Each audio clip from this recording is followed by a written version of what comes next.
Hey guys, it's me again, your buddy pal, and today we will be talking about how to maintain a healthy mind or how to take care of our mental health, especially while we are still under a pandemic. And since the pandemic has started, it gave a bad effect to the people's mental health, especially to the youth or to the young people. It gave these young people a feeling of uncertainness. It gave them a feeling of they felt helpless and they were anxious while being inside their homes. It also affected their education because they felt isolated and they felt trapped in a single space since there were lockdowns and quarantines, and so they also had this limited time of interacting face to face. They felt that it was really different from interacting through social media.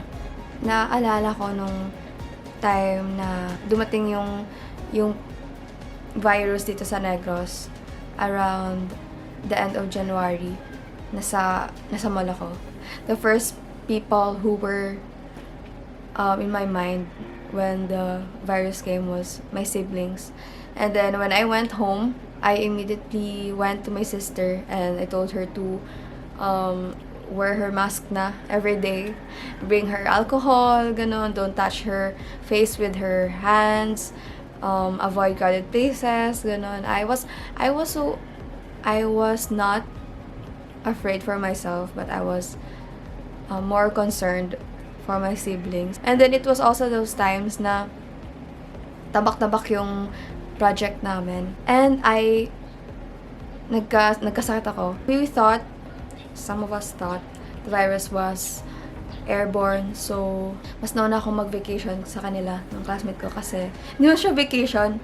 I mean, nag-isolate ng self ko. It also made me overthink. Felt, helpless, like what they always say. Na they felt uncertain. You never know when will this virus stop.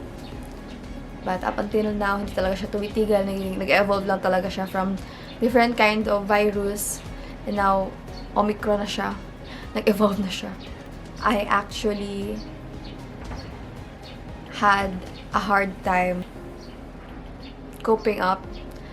Kasi even though I really like staying inside my house, I wanted to do it on my own will, na hindi sinasabihan, but it turned out na naging protocol siya. To set aside my chika, or my sharing, I would like to share from what I've read sa NCBI site, that emotions can have a significant effect on the way people think, the way people react to problems, find solutions, or it also affects the way people see the world.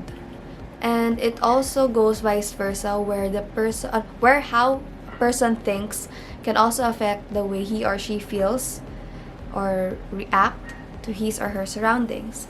So therefore, for a person to create a social change to its community or to its society, he or she should have or should possess a healthy mind. And to have this, here are some tips from the UNICEF and the Brain and Behavior Foundation that can help lessen the negative effects that was caused by the pandemic, especially to the young people. So first, feel feelings. So it is important to recognize your own feelings. When you feel sad, you should acknowledge your feeling that you're sad. And hindi mo siya dapat set aside because it is part of our own being to feel emotions. And also, especially when you're feeling anxious, you might not know it, but according to research, it is a healthy function to the humans because it makes us alert and cautious, which is what we need in these present times while we're on the pandemic.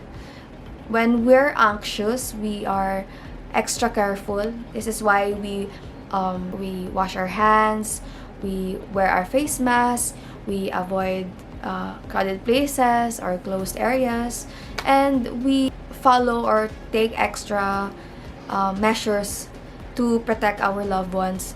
So yeah, being anxious, if you feel anxious and if you're being anxious right now, you just have to recognize that feeling and accept that feeling and use it in a good way.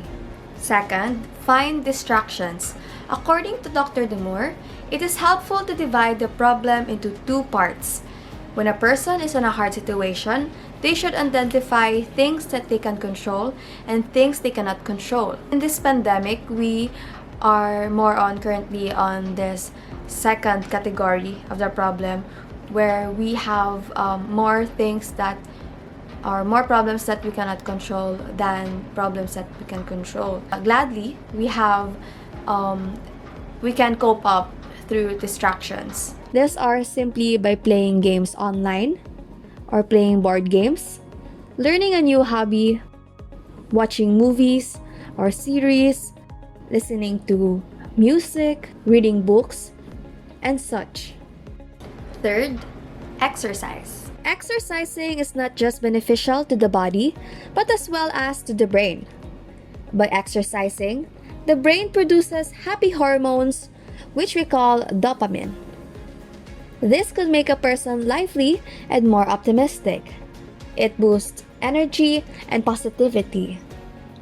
This is also a form of a good distraction, and it helps a person manage their stress levels. Fourth, eat healthy and get enough sleep. While putting others first is a good thing, don't forget to also make yourself a priority, especially your health. Getting enough sleep is already proven to have a lot of benefits to the body and brain, as well as having a healthy diet. We also already know that eating vegetables and fruits gives us vitamins and nutrients that we need to fight off diseases or illnesses. Lastly, consume news in moderation. It is right to be knowledgeable about the news. However, news about the pandemic and other alarming cases are just accessible around the internet. Make sure that you are informed correctly and avoid fake news to also avoid unnecessary panic. So the doctors suggest that after being informed, turn off any source of information, especially the social media, just for a while, even just for a while, and then try to focus on other things rather than the news. And yes, those are just a few tips to help you maintain your mental health while being inside your homes. But yes, honestly, personally, I don't practice this perfectly, but I also apply this to myself sometimes if I'm not too overwhelmed. So before doing this stuff, I try to calm myself down. And the first tip, which is acknowledge my feelings or feel my feelings first, do other things. Actually, while being in the pandemic, wala akong magawa. So it feels like I already watched too many K-dramas.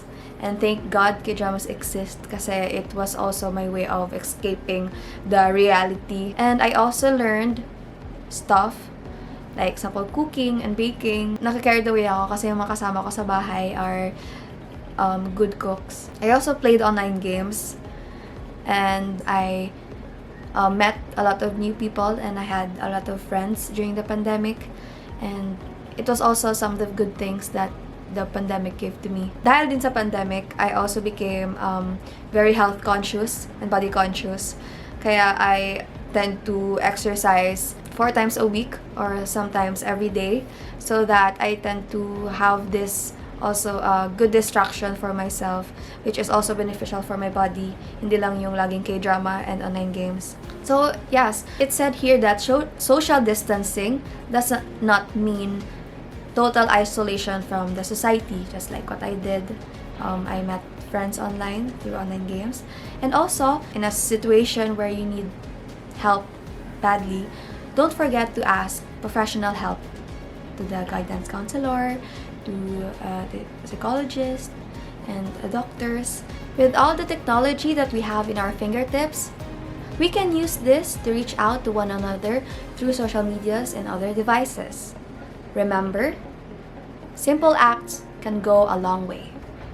So, this is your Buddy Pal, and thank you so much for watching. Don't forget to subscribe and follow our social media pages, and have a good day.